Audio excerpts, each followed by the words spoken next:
dia sendiri. Bagaimana dia menceritakan kakek buyutnya yang bernama apa namanya tuh? Siapa tuh namanya kakek buyutnya itu? Si Benyamin Thomas Sigar, yang waktu itu menjadi kapiten Belanda. Ketidakmampuan dia mencerna bahwa apa yang dia ucapkan itu bisa memakan diri dia sendiri tanpa sadar, tanpa tedeng aling-aling dan segala macam. Harusnya sudah berkali-kali yang begini ini diingatkan gitu loh. Tidak ada satupun orang dekatnya yang mampu mengingatkan dia. Waktu dia ngomong antek asing, sudah jelas kok bapaknya waktu itu menjadi antek asing. Waktu dia ngomong londo hitam, ya sudah tahu kakek buyutnya londo hitam, menangkap Pangeran Diponegoro itu tercatat dalam buku Tina Nusantara. Jadi seperti Pak Prabowo ini ya, dulu ya waktu sebelum tanggal 25 Agustus itu melihat langkah-langkah lambat yang dia ambil untuk menyelesaikan persoalan itu, saya hanya bisa memaklumi satu hal ke Prabowo. Kenapa? Pasca dia kena stroke, peningkatan terhadap kognitifnya berubah. Itu aja yang saya bisa pahami. Yang lainnya saya nggak bisa memahami kenapa ini bisa terjadi. Bayangkan dia berteriak dengan lantang bahwa tanggal 25 setelah pasca 25 Agustus itu adalah dia tidak tahu bahwa serentak di seluruh Jakarta kepolisian itu diserang. Coba, padahal pembicaraan itu tidak ada di medsos. Siapa yang merencanakan itu semua kalau bukan kepolisian itu sendiri? Betul. Saya berani bilang begitu. Betul. Itu serentak, lalu dia bilang ada makar, berarti ada perseteruan.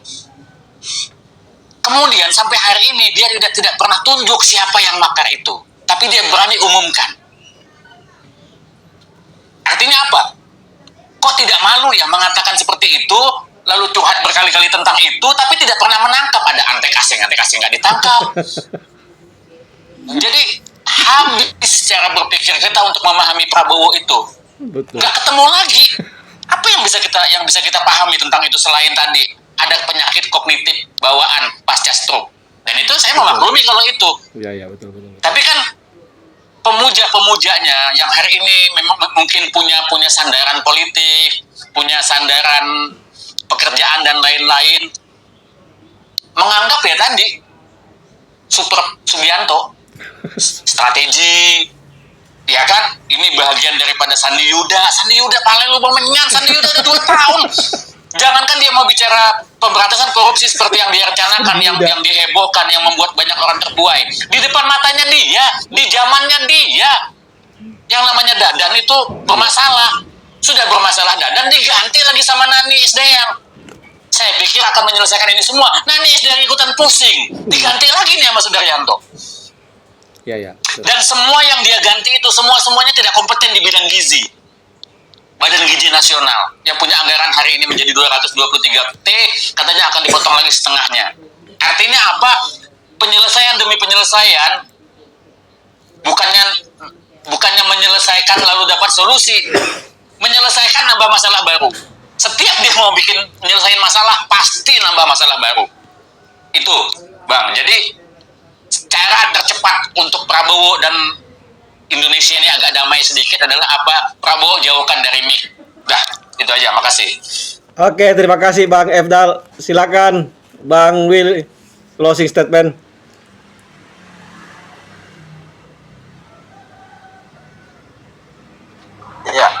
Oke ya. Tentang harapan kita sebagai rakyat itu sebenarnya kan para pemimpin itu tidak muluk-muluk ya. Kita butuh suatu kebijakan yang benar-benar mempertimbangkan situasi terkini bagi rakyat itu sendiri, dan bagaimana untuk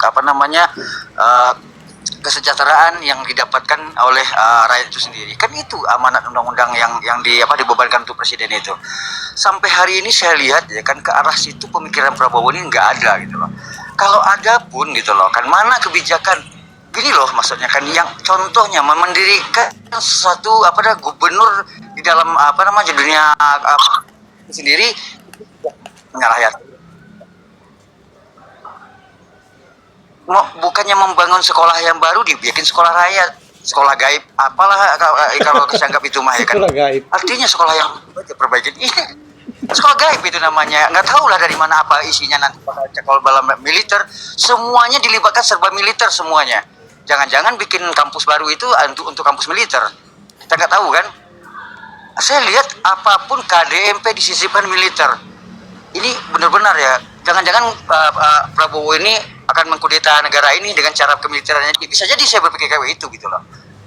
Dia sendiri selaku akan membelah negara ini gitu kan. Karena apa misinya Indonesia bubar 2030 gitu loh. Ya, ya, ya. Jadi mungkin dengan cara ini dia mengambil sebelah Indonesia gitu loh. Ya boleh saja saya berpikir begitu gitu kan. Dia akan mengambil sebelah Indonesia, mungkin sebelah Sumateranya. Saya nggak tahu kan. Ya, ya, Karena betul. strategi yang dia bangun dari hari ini mulai memimpin, saya kuat curiga loh kan. Dengan ada apa? Dengan militer diangkat semua lini gitu loh. Coba kita berpikir ke situ kan. Militer diaktifkan sampai ke Koramil, ditugaskan sampai ke apa? Mana ke ADMP ke pedesaan sono kan. Artinya gitu loh. Ini membalikan keadaan seperti dom lagi gitu loh. Artinya kita dibenturkan dengan Koramil di lapangan sama masyarakat. Ini nggak benar nih Prabowo ini, nggak benar ya kan. Secara nggak langsung dia menjajah rakyatnya dengan kebijakan dia seperti itu gitu loh. Saya bukan suzon ya kan. Saya bisa berpikir panjangnya ke situ. Karena apa? Udah nggak lazim gitu loh. Kebijakan yang satu, yang dua, yang tiga, semua lini itu di sektor diacak-acak sama dia gitu kan. Pendidikan dibangun sekolahan baru, kampus dibikin gubernurnya. Nah, dia gitu, walaupun dia punya hak itu wewenang itu, tapi nggak tepat saat ini dia melakukan itu gitu loh. Karena Indonesia butuh perbaikan, butuh butuh rakyat itu kalau kayak keadaan sangat memperhatikan. Memang kita itu lagi modern zaman sekarang, tapi nggak sesuai dengan ekonomi kita gitu loh. Jangan sampai ujung-ujungnya rakyat tuh beda tipis gitu lah. Kita menjadi brutal semua, jangan sampai itu yang terjadi pada rakyat. Dominan sana para koruptor di masyarakat bawah rampok dan maling. Itu bisa terjadi karena apa? Karena tidak kepastian ekonomi yang ada di negara ini gitu loh. Ke situ kita menilainya gitu loh. Kalau kepastian ekonomi, ya nggak mungkin lah rakyat sampai brutal seperti itu nantinya kan. Kita kan walaupun hari ini belum terjadi, kita betul dong gitu kan. Itu gunanya pemimpin kita berharap pada pemimpin gitu loh. Kita pilih pengurus negara ini sekali 5 tahun, berharap dengan ada formula baru, dengan gagasan baru yang mensejahterakan, yang seperti apa yang diamanatkan undang-undang itu sendiri. Itu yang kita mau gitu loh. Bukan memberarti dia menyerang kita sebagai rakyat, mengkritik pemerintah yang dianggap orang yang makar. Nggak ada jauhnya dengan pemerintah sebelumnya gitu kan. Kritik kita dia nggak makar. Prabowo juga begitu, nyinyirin dikit dia juga nyinyirnya sama kita, dia nggak berlaku semena-mena gitu loh. Ini bukan presiden yang sangat yang diharapkan rakyat, bukan. Kalau saya mah ini adalah sebagai monster. Prabowo adalah sosok seorang monster yang mengurus negara ini. Itu aja keputusan saya dulu. Oke, terima kasih Bang Willy. Silakan Bang Dobs. Oke, ini masuk YouTube ya? Ya, masuk YouTube ini. Silakan. Saya akan upload di YouTube nanti malam. Mantap. Sip. Gini, saya ucapkan apresiasi yang sebesar-besarnya buat siapapun yang kuat untuk selalu mengkritik pemerintah. Kenapa? Jujur saya pribadi aja lelah. 10 tahun Jokowi di lapangan. Ya. 10 tahun di lapangan, di lapangan lagi 10 tahun menjabat, artinya 10 tahun di era Jokowi. Kemarin kalau saya bisa menginventarisir, perih sekali perasaan saya kayak gitu. Dan memang terjadi sebuah persekutuan yang ya ingin melanjutkan kan. Sebenarnya gini, kalau memang melanjutkan semua prahara-prahara di 10 tahun, sebenarnya kita juga nggak usah pusing. Memang dari awal ingin melanjutkan kebiadaban ini, kerusakan ini, kehancuran ini. Nggak heran sebenarnya kita juga ngapain pusing dengan dia berbuat begitu, karena memang arahnya memang kita ini rakyat bukan apa-apa. Kita ini cuma bancakan aja. Saya ingin kalau nanti diupload di YouTube, ingin menyampaikan ini kepada bangsa Sumatera, bangsa Sulawesi, bangsa Kalimantan, bangsa Jawa, bangsa Papua, bangsa Maluku, bangsa Bali. Merdekalah kalian. Karena apa? Kemanusiaan, dari kegetiran, suffering, penderitaan lama. Anda mau hargai sebanding nggak dengan Indonesia? Enggak. Indonesia nggak ada apa-apanya. Tapi nyawa kalian, kemanusiaan kalian lebih berharga. Goodbye Indonesia.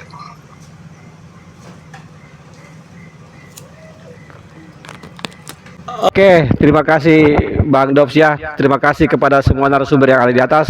Sudaryono sangat kompetensi di bidang gizi karena dia lulusan teknik mesin. Kesimpulan yang bisa saya ambil daripada diskusi ini bahwa the real Londo Ireng adalah Pak Prabowo itu sendiri dan para orang-orang yang ada di sekelilingnya. Sebelum kami menutup, kepada yang menyimak di YouTube, mohon di follow akun TikTok Bang Efdal, Bang Willy, dan Bang Dops ya. Sekali lagi terima kasih kepada semuanya. Tidak lupa kami doakan kepada semua yang masih menyimak. Semoga kita senantiasa dilimpahkan rezeki yang tiada habisnya, dimudahkan segala urusan, dan diberikan hasil yang baik secara maksimal dari apapun yang kita usahakan. Amin ya rabbal alamin. Tetap semangat, jangan susah, maju terus pantang sedih sampai tahun penghabisan. Subhanakallahumma wa bihamdi, wabillahi taufiq wal hidayah. Wassalamualaikum warahmatullahi wabarakatuh. Salam buat keluarga di rumah.